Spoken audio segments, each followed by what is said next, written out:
Versus is the chance for DC's heroes and villains to duke it out in front of a crowd full of the most diehard fans in the multiverse.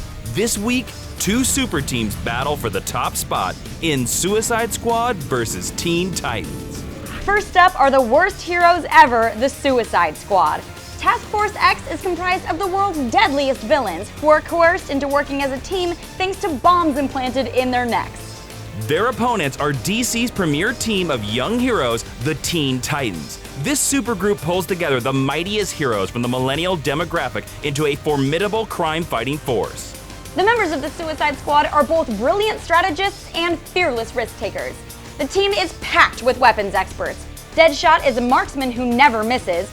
Katana can cut anyone down to size with her Soul Taker sword, and Captain Boomerang wields his signature weapon with lethal efficiency. Killer Croc offers the muscle and a ferocious animalism, Enchantress enhances the roster with her powerful magic, and Harley Quinn is a jack-of-all-trades who laughs in the face of danger.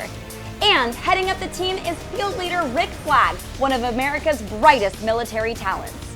The Teen Titans may be fewer in number, but they've got a host of superpowers on their side. Kid Flash is the fastest kid alive and can run circles around his enemies. Starfire is an alien with superhuman strength and the ability to fly and fire red-hot starbolts. And Raven is an empath who can use her magic to manipulate darkness. Meanwhile, Beast Boy has a metagene that allows him to transform into any animal he can imagine. And team leader Robin is a tactical prodigy, the likes of which the world has never seen. Dealing with extra-powered adversaries is nothing new for Task Force X. In Rebirth alone, they've taken on the evil Kryptonian General Zod as well as a cohort of metahumans. The squad continually conquers threats beyond the scope of their abilities because their lives literally depend on it. The bombs in their necks mean that they either accept their mission or die trying to flee. But these anti-heroes are the ultimate survivors, and they won't let a school bus of teenage superheroes stand in their way.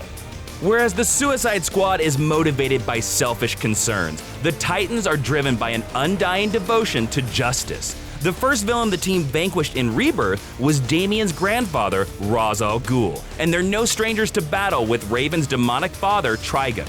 Their commitment to what is right is more powerful than the bond with their own flesh and blood, which makes the Teen Titans one of the most righteous super teams in comics.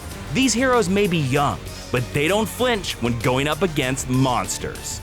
The squad's greatest vulnerability is that they're not actually a team.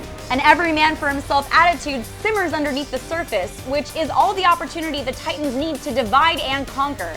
But the teens better bring their best, or they'll be begging Amanda Waller for mercy.